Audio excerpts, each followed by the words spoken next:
2024 के लोकसभा चुनाव में पीएम मोदी ठोकेंगे सीट से ताल। पीएम मोदी के ऐलान के बाद विरोधियों का हाल बेहाल। राहुल गांधी से लेकर ओवैसी तक को सताने लगा बहुत बड़ा डर। न बनारस, न बिहार, न गुजरात, जहां से कभी नहीं जीती बीजेपी, उस सीट पर पीएम मोदी देंगे विरोधियों को मात। पीएम मोदी को चैलेंज करके फंस गए विरोधी। पीएम मोदी को क्यों छोड़नी पड़ी काशी की सीट, हो गया खुलासा। पूरी खबर जानकर आप भी बोलेंगे फिर एक बार मोदी सरकार। 2014 में और 2019 में नरेंद्र मोदी ने काशी से चुनाव लड़कर यूपी और बिहार तक को भगवामय कर दिया था। 80 सीटों वाले यूपी और 40 सीटों वाले बिहार में मोदी मैजिक का ऐसा असर था कि जनता मोदी मोदी कर रही थी। जिन्हें इलाके के लोग जानते भी नहीं थे, मोदी के नाम पर भी वो सांसद बन गए। इस बीच 2023 को लेकर बहुत बड़ी खबर आ रही है। बताया जा रहा है कि 2014 और 2019 से हटकर इस बार मोदी 2023 में पूरे देश को चौंकाने वाले हैं। नरेंद्र मोदी एक ऐसी सीट से चुनाव लड़ सकते हैं जिसके बारे में आपने शायद नहीं सुना होगा। अगर वाकई मोदी ने इस सीट से ताल ठोक दी तो राजनीतिक के जानकार बता रहे हैं कि देश की सियासत में बहुत बड़ा बवंडर उठ जाएगा। तो चलिए आपको बताते हैं कि दिल्ली में जो खबर गर्म है उसके मुताबिक किस सीट से मोदी का लड़ना कंफर्म है। दरअसल कर्नाटक की हार के बाद बीजेपी बेचैन है। दक्षिण के 5 राज्यों में कर्नाटक ही बीजेपी का किला था, जिसे कांग्रेस ने हिला दिया। दक्षिण के 5 राज्यों में कुल 128 सीटें और यहाँ बीजेपी के लिए 10 सीटें जुटाना भी मुश्किल है। इसलिए नरेंद्र मोदी ने सियासत के सबसे बड़े चैलेंज को एक्सेप्ट करने का मन बनाया है और मुमकिन है कि इतिहास रचते हुए मोदी तमिलनाडु के रामनाथपुरम सीट से चुनाव लड़ सकते हैं। जी हाँ, ठीक सुना आपने। बीजेपी के अंदर ये चर्चा गर्म है कि बीजेपी को ज्यादा से ज्यादा सीटें जिताने की खातिर और दक्षिण भारत के 128 सीटों पर विपक्ष को महाझटका देने के लिए नरेंद्र मोदी रामनाथपुरम से चुनाव लड़ सकते हैं। अब जो हम आपको बताने जा रहे हैं उसे सुनकर आपके होश उड़ जाएंगे। दरअसल रामनाथपुरम से 2019 के लोकसभा चुनाव में इंडियन यूनियन मुस्लिम लीग के सांसद को जीत मिली थी।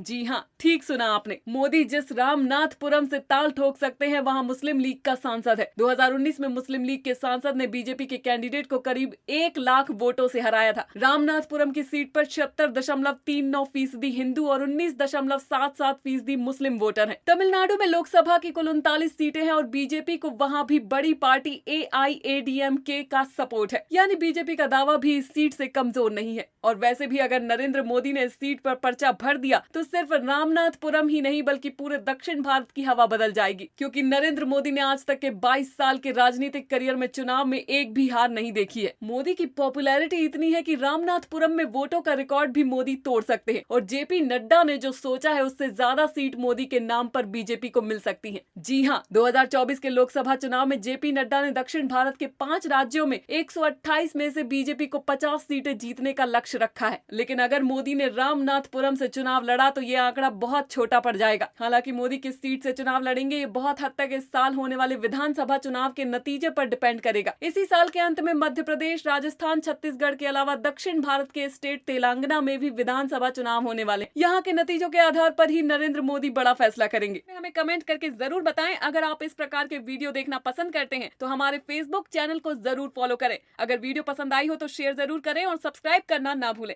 धन्यवाद।